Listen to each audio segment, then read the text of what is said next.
नाक आहे, कान आहे, पाय आहे, हात आहे, नाही का, सगळे इंद्रिय आहेत ना आपले. या इंद्रियाचा विचार जर केला तर याचा योग्य वापर करता येतो का? हे साधन आहे. काय साधन? जसं हात आहे, कशाचं साधन आहे? टाळी वाजवण्याचं. भगवंताची आरती सुरू असताना आपण टाळी वाजवलीच पाहिजे का? काही काही माणसं असतात, काय महारोग झाला काय? चांगली वाजव ना भाऊ टाळी, जोरामध्ये वाजव, आवाज येऊ दे. आणि जर टाळीचा आवाज आला नाही तर लक्षात ठेव, टोल नाक्यावर उभं राहावं लागेल. कळलं ना? पुढच्या जन्मात टोल लागत आहे. भगवंताची टाळी आपण वाजवत नाही.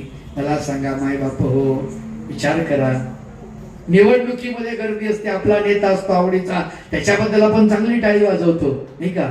टाळ्यावर टाळ्या, टाळ्यावर टाळ्या, कडकडाट. आणि भगवंताच्या आरतीत भजनात टाळी नाही, नाही का? वाजवली पाहिजे टाळी, ठीक आहे. मुख कशासाठी दिले?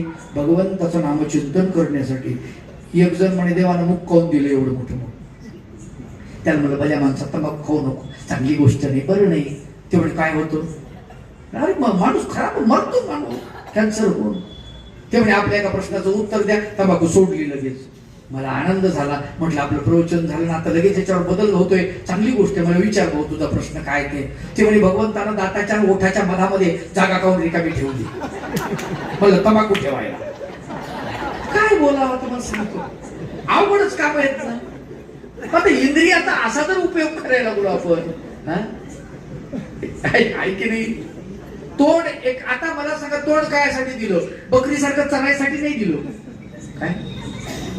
पोट भरण्यासाठी. हिंदू पद्धतीमध्ये, सर्व हिंदू बोलतो ना का, हिंदुस्थानमध्ये 2 टाइम जेवण. 40च्या पुढे गेले माणसं की 2 टाइम, आणि बालपणापासून 3 टाइम, लहान लेकर 4 टाइम.